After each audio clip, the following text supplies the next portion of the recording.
नमस्कार साथियों, आप सभी को हमारा YouTube चैनल जीत आपकी में स्वागत है। साथियों, आज हम आप लोग को जो है कि साइंस का जो भाग है बायोलॉजी, उसके बारे में जो है कि जानेंगे। बायोलॉजी में हम जो है कि एक टॉपिक है जिसका नाम है जैव परक्रम। जैव परक्रम, जैव परक्रम, जिसको अंग्रेजी में जो है लाइफ प्रोसेस कहा जाता है। Life process. तो आज हम जैव परक्रम को ही समझेंगे कि जैव परक्रम आखिर होता क्या है। हम बात कर रहे हैं जैव परक्रम। किसी भी चीज को समझने के लिए, किसी भी अध्याय या उसके जो मध्य का जो भाग होता है उसको समझने के लिए सबसे पहला क्या होता है, किसी भी शब्द का सबसे पहले हम अर्थ समझे। उसके बाद कोई भी जो चीज होता है वो काफी आसान हो जाता है। जैसे हम बता रहे हैं जैव परक्रम, तो जैव परक्रम की अगर हम बात करें तो इसमें दो शब्द है, एक है जैव और दूसरा है परक्रम। सबसे पहले जैव समझेंगे कि जैव होता क्या है या नहीं। सबसे पहले हम जैव को समझेंगे कि जैव क्या होता है, जैव क्या होता है। उसके बाद फिर हम परक्रम को समझेंगे कि परक्रम क्या होता है। जब इन बिंदु पर हम चर्चा करेंगे तब जो है हमारा जो भी चीज है वो काफी आसान हो जाएगा। तो सबसे पहले जानते हैं जैव। जैव का अगर हम संबंध जाने तो जैव का जो संबंध जाता है सजीव से। सजीव, और जब हम सजीव की बात किए इसका सीधा अर्थ निकलता है कि कोई जीव। सजीव कोई जीव ही हो सकता है, चाहे छोटा से छोटा या बड़ा से बड़ा। कोई जीव ही हो सकता है जो सजीव होगा। तो सीधा आप समझ गए, जैव का संबंध सजीव से लगाया जाता है। और जैसे ही सजीव आता है तो इसमें हम किसी जीव को लेते हैं। जीव, किसी जीव को लेते हैं। अब जीव की अगर हम बात करें तो आप अच्छी तरह से जानते हैं कि इस संसार में एक ही जीव तो है नहीं, अनेकों जाति प्रजाति के छोटे से छोटे और बड़े से बड़े जीव हैं। आप जानते हैं ना कि इस संसार में अनेकों जाति और प्रजाति के छोटे से छोटे और बड़े से बड़े जीव हैं।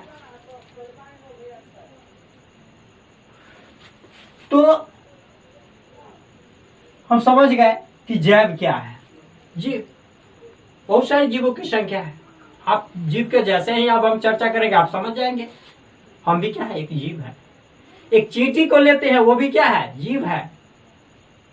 आप छोटे से छोटे जीव को ले लीजिए, मच्छर, जानते हैं ना, रात्रि में देखिएगा आपके कान में वो आसानी से पहुंच जाएगा। आप कितना ओढ़ लीजिए उसको पता हो जाता है कि किसी व्यक्ति का जो कान है वो कहां पर है, वो आसानी से आपके यहाँ पहुंच जाता है। वो भी एक जीव है। तो जैव का संबंध हम वही बता रहे थे, सजीव, सजीव अर्थात जीव। अब हम बात करेंगे परक्रम का। परक्रम, परक्रम का जो संबंध होता है वो क्रिया से होता है। क्रिया। अब हम बात करेंगे क्रिया की। क्रिया अर्थात कोई भी जो जीव होता है उसमें क्रियाएं होती है, कुछ काम होता है।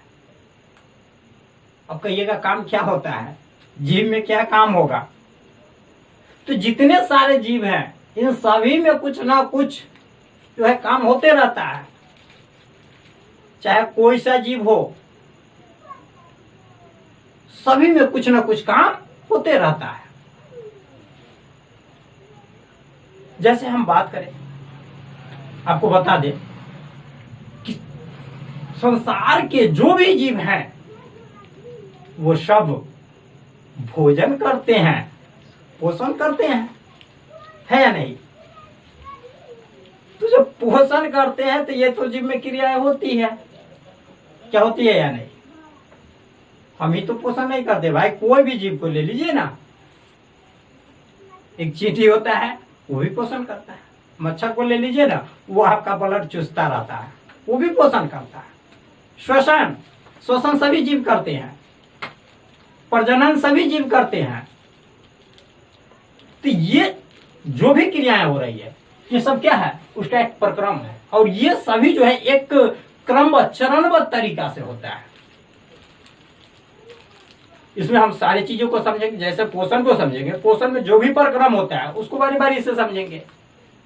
तो जो भी क्रियाएं होती है किसी भी जीव में वो चरणबद्ध होती है। चलिए अब इसको हम समझ गए। अब हम जो समझेंगे किसी चीज को वो काफी आसान हो जाएगा, नॉर्मल हो जाएगा। हम लोग को किसी प्रकार की कोई परेशानी नहीं होगी, है नहीं? किसी प्रकार की कोई परेशानी नहीं होगी। यही तो हम चाहते हैं कि आप इस तरह से पढ़ें, आपको कहीं कोई दिक्कत नहीं होगा। और दिक्कत होगा तो जानते हैं आपके लिए संजय सर मौजूद है, ठीक है? खैर कोई बात नहीं है। चलिए हम आगे देखते हैं आगे क्या होता है, आगे फिर बात करेंगे। चलिए तो अब जैव प्रक्रम को हम लोग देखते हैं, है या नहीं? तो जैव प्रक्रम, आप जैव और प्रक्रम ये दोनों को अच्छी तरह से समझ गए। अब आप समझ गए, अब हमको देखना है इसको और बेहतर ढंग से समझने के लिए थोड़ा सजीव और निर्जीव में अंतर को हम लोग जान लेंगे। आप सजीव जानते हैं ना, सजीव में कुछ विशिष्ट लक्षण होता है और उसी लक्षण के आधार पर किसी भी जीव को जो है कि हम सजीव में रखते हैं और उसको निर्जीव में रखते हैं। उसके लक्षण होता है, लक्षण के आधार पर ही किसी भी जीव या वस्तु को हम सजीव और निर्जीव में रखते हैं। तो थोड़ा सा हम लोग सजीव और निर्जीव के बारे में जान लेते हैं, इससे और हमारा जो टॉपिक है काफी आसान होते चला जाएगा। अब हम बात कर रहे हैं सजीव की। सजीव आप लोग अच्छी तरह से जानते हैं। दूसरा हम ले लेते हैं इधर निर्जीव। निर्जीव, चलिए बहुत अच्छी बात है। अब देखिए सजीव के कुछ विशिष्ट लक्षण होता है। तो विशिष्ट लक्षण क्या होता है भाई? तो ये होता है पोषण। आप लोग अच्छी तरह से सभी जीव पोषण करते हैं, हम भी करते हैं, ठीक है ना? चलिए पोषण ये सजीव का लक्षण है भाई, ये विशिष्ट लक्षण है सजीव का, पोषण। चलिए दूसरा पॉइंट हम लोग देख लेते हैं, श्वसन। श्वसन, ठीक। उसके बाद आप लोग जानते हैं कि जीव में जो है परिवहन भी होता है, परिवहन। उसके बाद आप जानते हैं उत्सर्जन क्या होता है, उत्सर्जन, ठीक है। उसके बाद आप लोग जो है जान रहे हैं कि जीव में प्रजनन भी होता है, प्रजनन। अब ये क्या होता है, एक क्रमबद्ध तरीका से होता है। अब पोषण की जो क्रिया होती है, पोषण भी क्रमबद्ध तरीका से होता है, श्वसन की क्रिया भी क्रमबद्ध तरीका से होता है नहीं? पोषण भी क्रमबद्ध यानी चरणबद्ध तरीके से होता है। अगर हम बात करें श्वसन की, श्वसन भी जो है बिल्कुल चरणबद्ध तरीका से होता है। परिवहन ये भी चरणबद्ध तरीका से होता है, उत्सर्जन, प्रजनन, ये सारी क्रियाएं होती है। जबकि वही बात अगर निर्जीव पर हम लागू करें तो ये जो निर्जीव होती है, ये निर्जीव में ये सभी क्रियाएं नहीं होती है। अगर पोषण की बात करें तो पोषण नहीं होती है, अगर श्वसन की बात करें तो श्वसन नहीं होती है, परिवहन की बात करें परिवहन नहीं होती है, उत्सर्जन की बात करें ये नहीं होती है, और जनन की बात करें नहीं होती है। आसानी से समझ गए। तो अब यहां तो निर्जीव की अगर बात करें, इसमें कोई क्रिया होती ही नहीं है। हम आपको बता रहे हैं। अब इसके बारे में हम लोग पूरी डिटेल से फिर आगे पढ़ेंगे। तो अब यहां तक तो हम लोग समझ गए कि ये विशिष्ट लक्षण सजीव में होता है, और यही जो है ये लक्षण ही जो है इसके प्रक्रम को दर्शाता है। ठीक है, प्रक्रम को दर्शाता है। इस रूप में आप समझिए, होगा तो स्क्रीनशॉट ले लीजिएगा। ठीक है, उसके बाद हम थोड़ा बता रहे हैं और आगे इसकी परिभाषा को जान लेते हैं।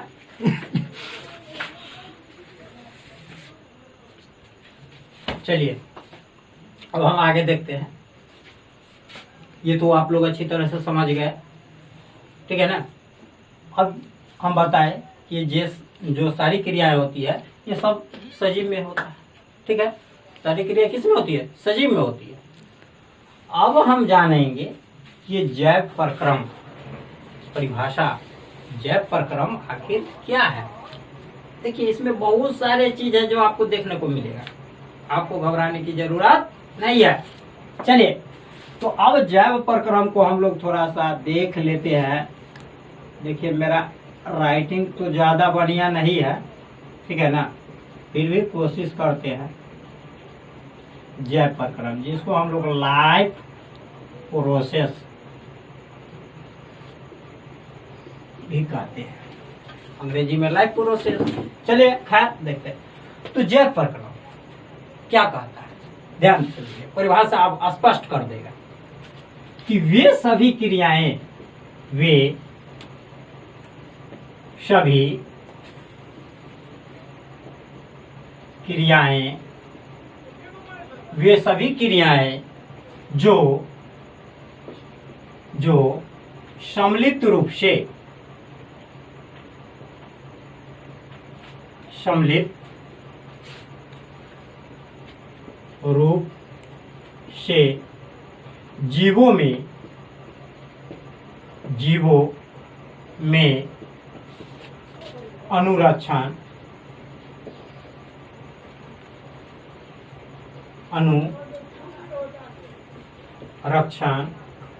का